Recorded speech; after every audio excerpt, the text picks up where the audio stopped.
Welcome to quick study material. Daily current affairs की इस class के अंदर आपका स्वागत है। आज हम यहाँ पर 18 और 19 अप्रैल से बनने वाले जितने भी इंपॉर्टेंट क्वेश्चंस होंगे करंट अफेयर्स के, उन सभी क्वेश्चंस को देखेंगे। साथ ही साथ जितना भी इंपॉर्टेंट आपने पहले का पढ़ रखा है उसको भी रिवाइज करने की कोशिश करेंगे। कुछ स्टैटिक जीके के ऐसे क्वेश्चंस जो बार बार एग्जाम में पूछते हैं उनको भी देखेंगे। वीडियो पसंद आए तो आप जरूर लाइक कीजिएगा वीडियो को, ठीक है। सबसे पहला क्वेश्चन आज का हमारा क्या है कि WHO यानी वर्ल्ड हेल्थ ऑर्गेनाइजेशन की हम बात कर रहे हैं। किसकी बात कर रहे हैं? वर्ल्ड हेल्थ ऑर्गेनाइजेशन की बात कर रहे हैं।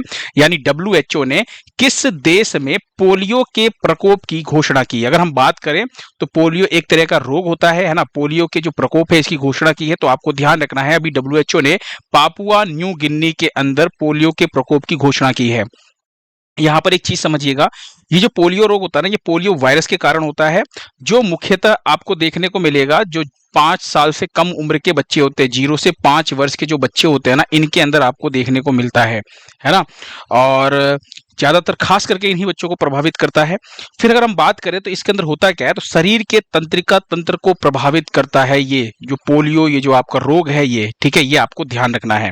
अच्छा, यहाँ पे इंपॉर्टेंट स्टैटिक जीके क्वेश्चन को ध्यान रखिएगा। 1952 में 1952 में जोनास साल्क ने सबसे पहला टीका खोजा था पोलियो का, और ये एक अमेरिकी थे, ये आपको ध्यान रखना है। और मौखिक पोलियो वैक्सीन, यानी आपने देखा है ना 2 बूंद वो जो पोलियो की जो खुराक दी जाती है, जो मुंह के माध्यम से, यानी मुंह के माध्यम से मतलब कि मौखिक पोलियो जो वैक्सीन है, इसका आविष्कार किसने किया था? अल्बर्ट सबीन ने किया था, और ये भी अमेरिकी थे। ये दोनों ही क्वेश्चन मोस्ट इंपॉर्टेंट है एग्जाम के लिहाज से, आपको इसको ध्यान रखना ही रखना है, ठीक है।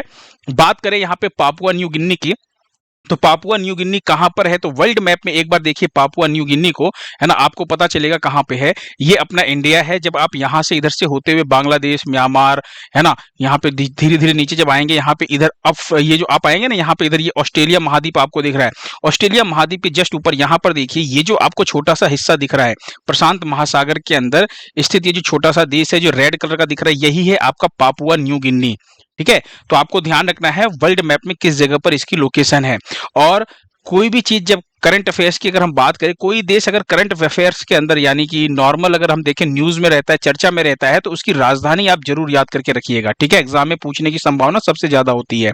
तो राजधानी पोर्ट मोरस्बी है, पापुआ न्यू गिनी की राजधानी की हमने बात की। यहाँ की जो करेंसी है वो कीना है। प्रधानमंत्री कौन है? तो जेम्स मार्पे जो है वो यहाँ के प्रधानमंत्री हैं। ये चीज आपको ध्यान रखना है, ठीक है। चलिए नेक्स्ट क्वेश्चन देखिए। इसरो ने अपना 101वां सैटेलाइट जिसका नाम है EOS-09 किस रॉकेट से लॉन्च किया है? सबसे पहली चीज तो ये कि ये जो सैटेलाइट है इसका नाम क्या है? EOS यानी कि अर्थ ऑब्जर्वेशन सैटेलाइट। क्या कहेंगे आप? इसकी फुल फॉर्म क्या होती है? अर्थ ऑब्जर्वेटरी सैटेलाइट। क्या कहेंगे? अर्थ ऑब्जर्वेटरी सैटेलाइट। और ये 9वां है, 09। किस रॉकेट से लॉन्च किया है? तो आपको ध्यान रखना है PSLV C61 से लॉन्च किया है। ऑप्शन ए आपका बिल्कुल सही है। किसने लॉन्च किया है? तो ध्यान रखिएगा, इसरो ने लॉन्च किया है। और ये इसरो का 101वां मिशन था, यानी 101वां सैटेलाइट है, ये इसरो का मिशन है, ध्यान रखिएगा। अब यहां पर एक चीज ध्यान से नोट कीजिएगा कि इसमें क्या क्या इंपॉर्टेंट पॉइंट आपको ध्यान रखने हैं। तो सबसे पहला तो ये कि भाई लॉन्च किसने किया है? इसरो ने। कौन सा था इसका मिशन? तो 101वां मिशन था। और ध्यान रखिएगा कब लॉन्च किया है? तो 18 मई को लॉन्च किया। कहां से लॉन्च किया? सतीश धवन स्पेस सेंटर, श्रीहरिकोटा, आंध्र प्रदेश से लॉन्च किया। और किस रॉकेट से? तो PSLV C51 से लॉन्च किया, ठीक है। लेकिन अब आपको ध्यान क्या रखना है? अच्छा, ये जो सैटेलाइट है ना, इसकी ऊंचाई कितनी है इस सैटेलाइट की? तो आपको ध्यान रखना है 44.5 मीटर इसकी ऊंचाई थी। और वहीं पे अगर इसके वजन की बात करें हम, यानी कि वजन यानी कि वेट की अगर हम बात करें, तो ये जो सैटेलाइट था कितना इसका वजन था? तो 321 टन इसका वजन था।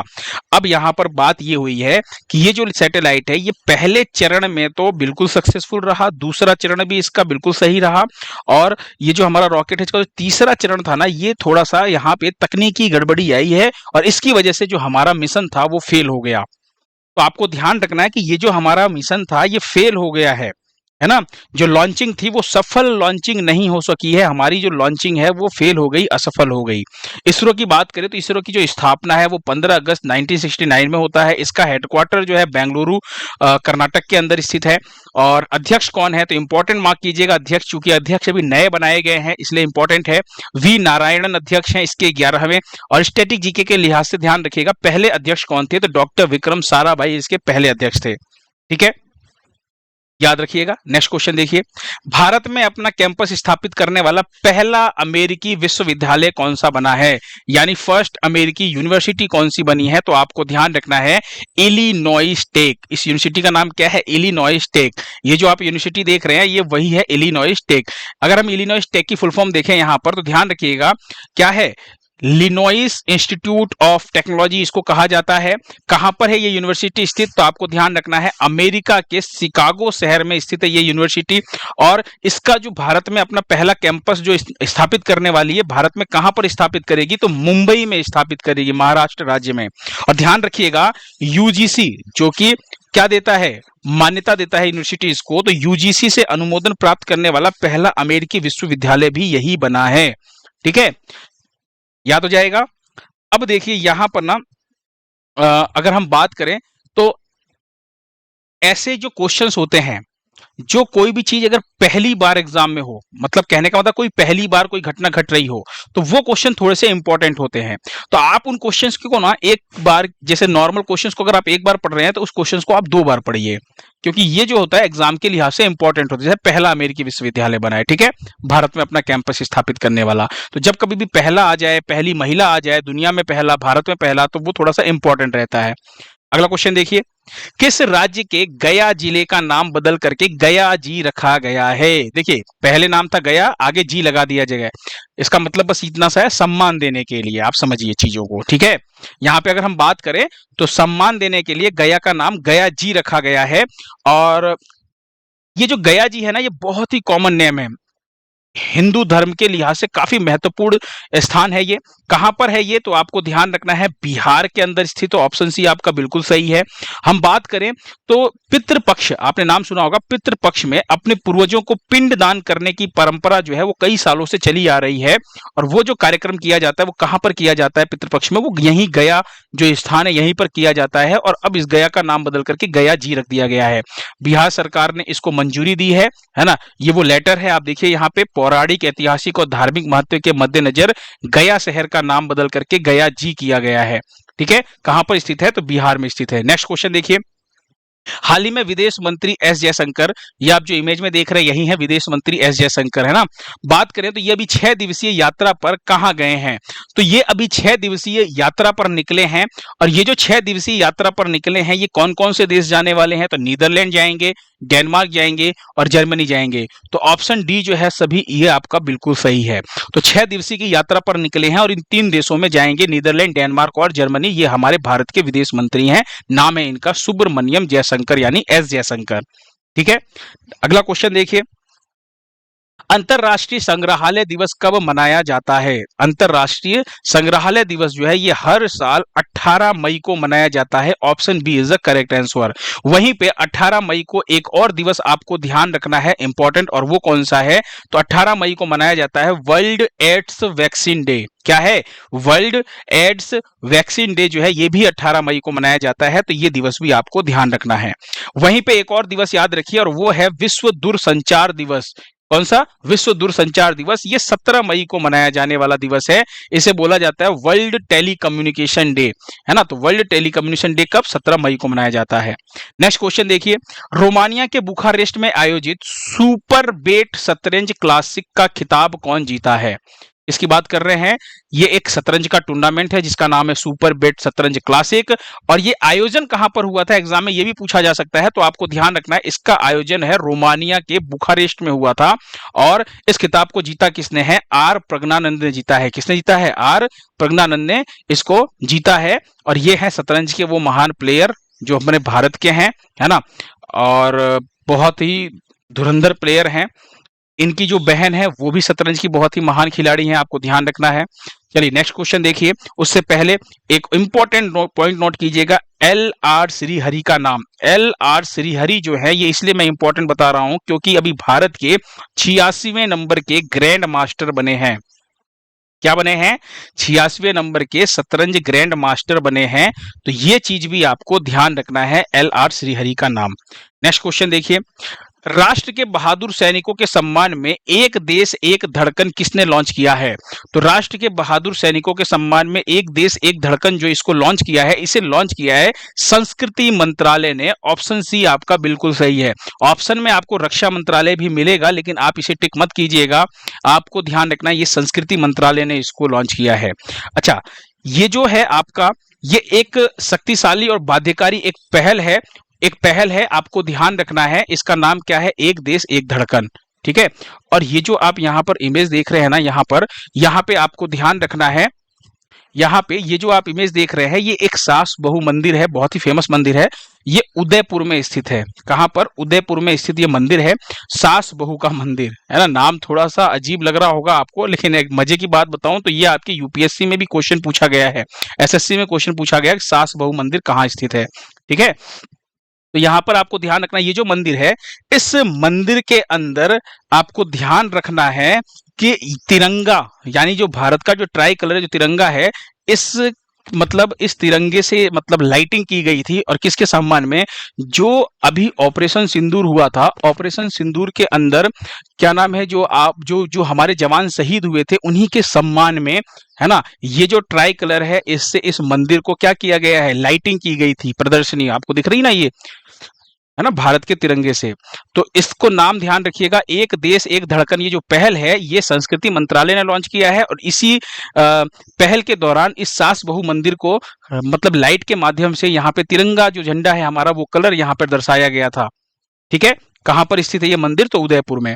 नेक्स्ट क्वेश्चन देखिए, 10वीं के सभी छात्रों के लिए रोबोटिक शिक्षा अनिवार्य करने वाला पहला राज्य कौन सा बना है? इंपॉर्टेंट मार्क कीजिएगा इस क्वेश्चन को, क्योंकि पहला आ गया। तो जो भी 10वीं के विद्यार्थी होंगे, उन सभी के लिए रोबोटिक शिक्षा, आपको पता है आजकल टेक्नोलॉजी का जमाना है, आर्टिफिशियल इंटेलिजेंस का जमाना है ना। बहुत से ऐसे आप छोटे मोटे रोबोट्स अपनी लाइफ में देखते भी होंगे। तो अभी आपको ध्यान रखना, 10वीं के सभी छात्रों के लिए जो रोबोटिक शिक्षा है ना, इसको अनिवार्य करने वाला जो पहला राज्य बना है, वो कौन बना है? तो आपको ध्यान रखना है, वो बना है केरल। आपको मालूम है, केरल पढ़ाई लिखाई मामले में, साक्षरता मामले में केरल हमेशा नंबर 1 पर रहा है ना। सबसे साक्षरता जो दर ज्यादा है वो केरल की है। तो केरल ने इसको अनिवार्य किया है, पहला राज्य बना है। केरल से ही आपको याद आ रहा होगा, वरिष्ठ नागरिक आयोग बनाने वाला जो पहला राज्य है, वो भी आपका कौन था? केरल ही था। ऐसा ही कुछ शिक्षा से रिलेटेड कुछ इंपॉर्टेंट क्वेश्चंस की बात करें तो राज्य के सभी मदरसों में एनसीईआरटी पाठ्यक्रम को लागू करने वाला जो राज्य बना है, वो बना है उत्तर प्रदेश। इसने क्लास 1 से लेकर के 3 तक के जो बच्चे हैं, उनके लिए क्या किया है? एनसीईआरटी पाठ्यक्रम को लागू किया है। स्कूलों के अंदर, है ना, जो स्कूल है उसके अंदर आर्टिफिशियल इंटेलिजेंस जो है, इसको अनिवार्य सब्जेक्ट यानी कंपलसरी सब्जेक्ट यानी अनिवार्य विषय बनाने वाला दुनिया का पहला देश कौन सा बना है? तो यूएई बना है। ये भी इंपॉर्टेंट मार्क कीजिएगा। ये सारे क्वेश्चन, दोनों ही क्वेश्चन मैंने आपको करंट अफेयर्स की इसी क्लास में पढ़ा रखा है। ठीक है, तो ये इसी से मिलते जुलते क्वेश्चन है, रिवाइज करते रहिएगा साथ में। नेक्स्ट क्वेश्चन देखिए, एआई अंकिता किसने लॉन्च किया है? क्या है? एआई एंकर अंकिता किसने लॉन्च किया है? एंकर यानी आपको पता है, जो टीवी में एंकरिंग करते हैं, जो न्यूज बताते हैं, उन्हीं को हम एंकर बोलते हैं। अब ये जो एंकर है, ये असली में एंकर नहीं है, यानी ये जो महिला आप जो आपको दिख रही है, ये हकीकत में नहीं है, ये वर्चुअली रूप से बनाई गई है, आर्टिफिशियल इंटेलिजेंस के माध्यम से बनाया गया है, और इसका नाम रखा गया है अंकिता, और असम के मुख्यमंत्री ने इसे पेश किया है। तो आपका सही आंसर क्या हो जाएगा? असम जो है आपका बिल्कुल सही है, असम ने इसको लॉन्च किया है। बात करें यहां पर, तो असम के जो मुख्यमंत्री हेमंत बिस्व शर्मा हैं, उन्होंने असम कैबिनेट की बैठक पर रिपोर्टिंग करने के लिए एआई एंकर को लॉन्च किया, जिसका नाम है अंकिता। बात करें तो ये धारा प्रवाह यानी कि नॉन स्टॉप असमिया भाषा में समाचार प्रस्तुत करेगी, और बैठक में लिए गए जो भी निर्णय होंगे उन चर्चाओं पर प्रकाश डालेगी। ये आर्टिफिशियल जो आपकी एंकर है, नाम है इसका अंकिता। नेक्स्ट क्वेश्चन देखिए, किस राज्य सरकार ने कृत्रिम रेत नीति को शुरू किया है? बात करें यहां पर, तो कृत्रिम रेत नीति को शुरू किसने किया है? इसे किया है महाराष्ट्र सरकार ने। किसने? महाराष्ट्र सरकार ने। ऑप्शन सी आपका बिल्कुल सही है। ध्यान से सुनिएगा, कृत्रिम रेत के उपयोग को बढ़ावा देने के लिए, किसको? कृत्रिम रेत जो है, इसके उपयोग को बढ़ावा देने के लिए इस कृत्रिम रेत नीति को शुरू किया गया है। इससे लाभ क्या होने वाला है, तो आपको ध्यान रखना है जो पर्यावरण को होने वाली जो हानि है उससे मुक्ति मिलेगी, पर्यावरण को हानि नहीं होगी, है ना। और ये जो कृत्रिम रेत होगी ना, ये क्यूबिक आकार में होने की वजह से ना बहुत ही मतलब टिकाऊ रहने वाली है ना। तो अभी आप बस ये मेन इंपॉर्टेंट ध्यान रखिएगा, पर्यावरण को जो होने वाले नुकसान है उससे थोड़ा सा हमें लाभ मिलने वाला है, थोड़ी पर्यावरण को हानि जो है वो कम होगी। अच्छा, अब ये जो कृत्रिम रेत नीति है इसको समझिए।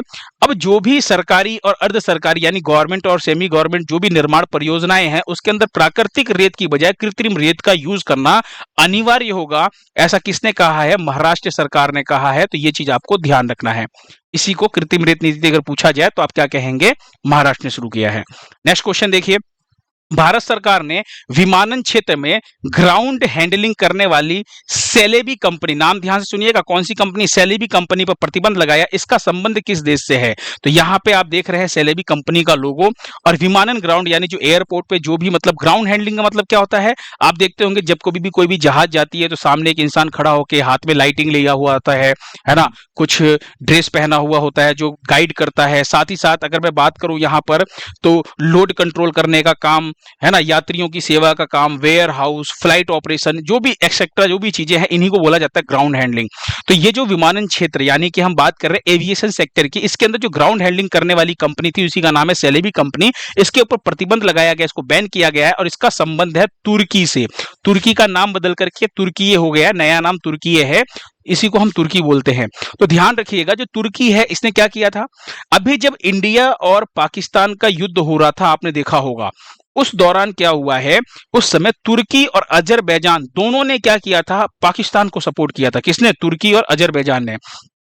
तो राष्ट्र सुरक्षा को ध्यान में रखते हुए, अपने देश की सुरक्षा को ध्यान में रखते हुए हमने तुर्की की इस कंपनी जो कि सेलेबी कंपनी, इसको ऊपर प्रतिबंध लगाया सरकार ने अपने राष्ट्र सुरक्षा को देखते हुए। भाई क्या भरोसा, अभी इसने ड्रोन दिया हुआ है पाकिस्तान को युद्ध करने के लिए, क्या पता कल को हमारा जो एयरपोर्ट है वो खुद ही तुर्की उड़ा दे। भाई तुर्की की ही तो कंपनी, जब वो सपोर्ट कर रही तो हमारे राष्ट्र को तो खतरा है ना, इसीलिए हमने इसको प्रतिबंध कर दिया। बहुत अच्छा किया इसका, ठीक है। उसके बाद अगर हम बात करें, नेक्स्ट क्वेश्चन देखिए, नक्सलियों के खिलाफ ऑपरेशन ब्लैक फॉरेस्ट जो है इसे किसने चलाया है?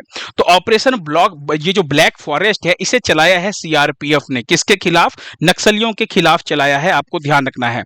छत्तीसगढ़ तेलंगाना सीमा पर कर्रे गुट्टालू पहाड़ी के पास जो है ये ऑपरेशन चलाया गया है। वहां पर 31 लोगों को मार गिराया गया था, है ना। अभी भी ये चल रहा है और जड़ से खत्म करना है, नक्सलवाद का सफाया करना, इसीलिए ये ऑपरेशन चलाया गया है। अगर आपको याद आ रहा हो तो एक ऐसा ही ऑपरेशन और चलाया गया है छत्तीसगढ़ के अंदर ही, ऑपरेशन संकल्प। और ये जो ऑपरेशन संकल्प चलाया गया था ये भी नक्सलियों के खिलाफ चलाया गया था, जिसके अंदर 22 नक्सली मारे गए थे, अगर आपको याद हो तो। नाम क्या था इसका? ऑपरेशन संकल्प। अच्छा, नक्सलवाद उन्मूलन का लक्ष्य क्या रखा है भारत सरकार ने? लक्ष्य रखा है कि 31 मार्च 2026 तक नक्सलवाद को खत्म कर देंगे हम देश से, है ना। नेक्स्ट क्वेश्चन देखिए, खेलो इंडिया बीच गेम्स 2025 जो है ये कहां आयोजित होगा? तो इसका आयोजन होगा दमन और दीव में। जो दीव जो बीच है, यहाँ पर दीव के अंदर जो शहर है यहाँ पर, इसके बीच पर इसका आयोजन होगा। पहली बार इसका आयोजन किया जा रहा है खेलो इंडिया बीच गेम्स का। और यहाँ पर आपको ध्यान रखना है इसका आयोजन कब से कब तक होगा, तो 19 से लेकर के 24 मई 2025 तक इसका आयोजन होने वाला है। कुल 6 खेलों में इसके अंदर प्रतियोगिताएं होने वाली है, जैसे बीच फुटबॉल हो गया, बीच वॉलीबॉल हो गया, बीच सेपर टेकरा हो गया, बीच पे ही कबड्डी हो गई, है ना, पेशाक सिलाट हो गया, एक ओपन वाटर तैराकी हो गई। ऐसे कुल मिलाकर के 6 गेम्स हैं जिसका आयोजन यहाँ पर किया जाएगा दमन और दीव के अंदर। नेक्स्ट क्वेश्चन देखिए, दोहा डायमंड लीग 2025 में नीरज चोपड़ा ने कौन सा मेडल जीता है? दोहा डायमंड लीग 2025 की बात कर रहे हैं। तो इस बार जो नीरज चोपड़ा ने मेडल जीता है वो जीता है सिल्वर मेडल। और सबसे मजे की बात यह है कि जो नीरज चोपड़ा ने भाला फेंका था वो फेंका था 90.23 मीटर दूर, यानी इतना लंबा थ्रो था नीरज चोपड़ा का। और नीरज चोपड़ा ने अपनी लाइफ में अभी तक का सबसे अच्छा थ्रो फेंका, यानी सबसे हाईएस्ट थ्रो समझ लीजिए ये अभी तक का कौन सा है, तो ये यही है 90.23 मीटर। मतलब अभी तक का सबसे बेस्ट रिकॉर्ड है, यानी कि सर्वश्रेष्ठ प्रदर्शन है नीरज चोपड़ा का। अच्छा, आपके मन में आ रहा होगा भाई जब 90.23 मीटर जब फेंक दिया इसके बाद भी गोल्ड तब किसको मिला? नीरज चोपड़ा को अगर सिल्वर मिला है तो ध्यान रखिए गोल्ड मिला है जूलियन वेबर को। किसको मिला है? जूलियन वेबर को मिला है। ये कहाँ के हैं? तो ये जर्मनी के प्लेयर हैं और इन्होंने कितना मीटर लंबा फेंका है? तो इन्होंने 91.06 मीटर भाला फेंका है। तो गोल्ड किसको मिला है दोहा डायमंड लीग में? ये ध्यान रखना और अपने नीरज चोपड़ा को ध्यान रखना। अभी लेफ्टिनेंट कर्नल के पोस्ट पर इनको टेरिटोरियल आर्मी में पदोन्नत किया गया है, तो ये भी आपको ध्यान रखना। नाम है नीरज चोपड़ा। नेक्स्ट क्वेश्चन देखिए, अगला क्वेश्चन क्या है आपका? किस स्टेडियम में रोहित शर्मा के नाम पर एक स्टैंड का अनावरण किया गया है? तो अभी जो वानखेड़े स्टेडियम है, option B is correct answer. Wankhede stadium कहां पर है? मुंबई के अंदर स्थित है और इस वानखेड़े स्टेडियम में रोहित शर्मा के नाम पर एक स्टैंड का नामकरण किया गया है, अनावरण किया गया है। यहां पर देखिए रोहित शर्मा स्टैंड है ना, खिलाड़ी को सम्मान देने के लिए ये किया जाता है। और अगर मैं आपको बताऊं यहां पर, तो अभी रोहित शर्मा ने टेस्ट क्रिकेट से संन्यास की घोषणा की है। ध्यान रखिएगा, रोहित शर्मा ने तो किया ही किया है। रोहित शर्मा के साथ एक और इंसान है, विराट कोहली, है ना, उन्होंने भी टेस्ट से संन्यास की घोषणा की है। दोनों ने टेस्ट क्रिकेट से संन्यास ले लिया है। ठीक है, चलिए लास्ट टाइम पे मैंने आपसे क्वेश्चन पूछा था। क्वेश्चन क्या था? संघ लोक सेवा आयोग यानी कि यूपीएससी के अध्यक्ष कौन बने हैं? तो जो यूपीएससी के अध्यक्ष बने हैं वो बने हैं अजय कुमार और इन्होंने प्रीति सूदन की जगह ली है। किसकी जगह ली है? प्रीति सूदन की जगह ली है। ठीक है, और फटाफट कमेंट बॉक्स में आप लोग बताइए कि जो यूपीएससी है ना, ये एक संवैधानिक निकाय है। किस भारत के मतलब संविधान में किस भाग में इसका उल्लेख है? और आर्टिकल बताइए कि आर्टिकल किस आर्टिकल से लेकर के किस आर्टिकल तक इसका उल्लेख है। फटाफट कमेंट बॉक्स में बताइए, देखते हैं किसको इसको याद है अभी तक। टुडे क्विज में बात करें तो खेलो इंडिया यूथ गेम्स 2025 में पदक तालिका में शीर्ष पर कौन रहा है, ये आपसे पूछा जा रहा है। और आपको बताना है खेलो इंडिया यूथ गेम्स 2025 का शुभंकर बताना है ना। इसका आयोजन कहां पर हुआ था और कौन से वो 3 खेल हैं जिनका आयोजन नई दिल्ली में हुआ है ना। और पदक तालिका में शीर्ष पर कौन है, ये चारों पॉइंट बताइए आप कमेंट बॉक्स में फटाफट। ठीक है, पीडीएफ जो है वो आपको टेलीग्राम चैनल पर मिल जाएगा, डिस्क्रिप्शन में लिंक दिया गया, आप वहां से डाउनलोड कर लीजिएगा पीडीएफ को, है ना। मिलते हैं नेक्स्ट लेक्चर में। वीडियो को लाइक करना बिल्कुल ना भूलिएगा, आपका लाइक जो है वो मुझे काफी मोटिवेशन देता है। थैंक यू सो मच, मिलते हैं नेक्स्ट लेक्चर में।